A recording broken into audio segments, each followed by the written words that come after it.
একজন শ্রমিককে ইসলাম যে অধিকার দিয়েছে সেটা হচ্ছে সুন্দর আচরণ পাবার অধিকার। তিনি আপনার ফ্যাক্টরির ওয়ার্কার, আপনার স্টাফ, এজন্য যা মনে চায় তা আচরণ করবেন, দাসের মতো আচরণ করবেন। এটা করা যাবে? আওয়াজ করে বলেন, করা যাবে? বিষ্ণু ইসলাম ইন্তেকালের আগে পুরা উম্মাকে দুইটা বিষয় ওসিয়ত করেছেন। আওয়াজ করে বলুন তো কয়টা? এক নাম্বার হচ্ছে নামাজ। এক নাম্বার কি? আসসালাত। আসসালাত। রুহু বের হওয়ার আগে, ইন্তেকালের আগে বিষ্ণু বলেন আসসালাত, আসসালাত, নামাজ, নামাজ।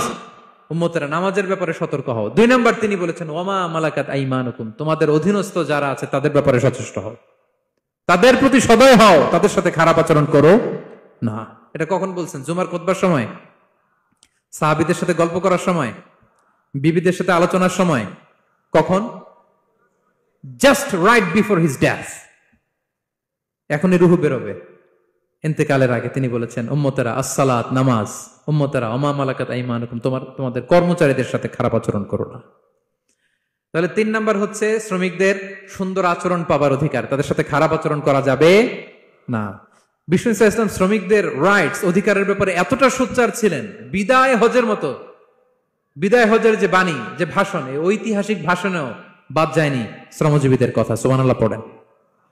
বিদায় হজের ভাষণে বিষ্ণু বলেছেন আরিকাকুম, আরিকাকুম আতইমুহুম মিম্মা তাকুলুন ওয়াকসুহুম মিম্মা তালবাসুন। খবরদার ও আমার উম্মতেরা, এই ভাষণের পরে আর বড় কোনো ভাষণ আমার পক্ষ থেকে তোমরা পাবে না।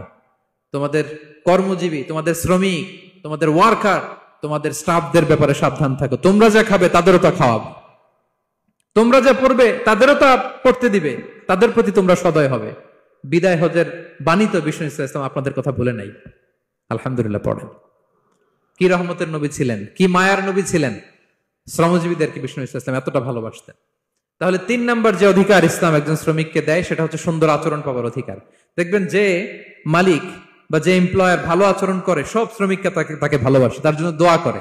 আপনি মালিক হয়ে অসুস্থ, দেখবেন আপনার ওয়ার্কার গুলো জায়নামাজ বিছিয়ে সেজদায় পড়ে আপনার জন্য কাঁদে। এরকম আছে না নাই? মালিক হলে তো এরকম মালিক হইতে হবে, এমপ্লয়ার হলে তো এরকম হওয়া চাই, ঠিক কিনা বলেন? তাহলে আমরা শ্রমজীবীদের সাথে ভালো আচরণ করবো, পারা যাবে তো ইনশাআল্লাহ?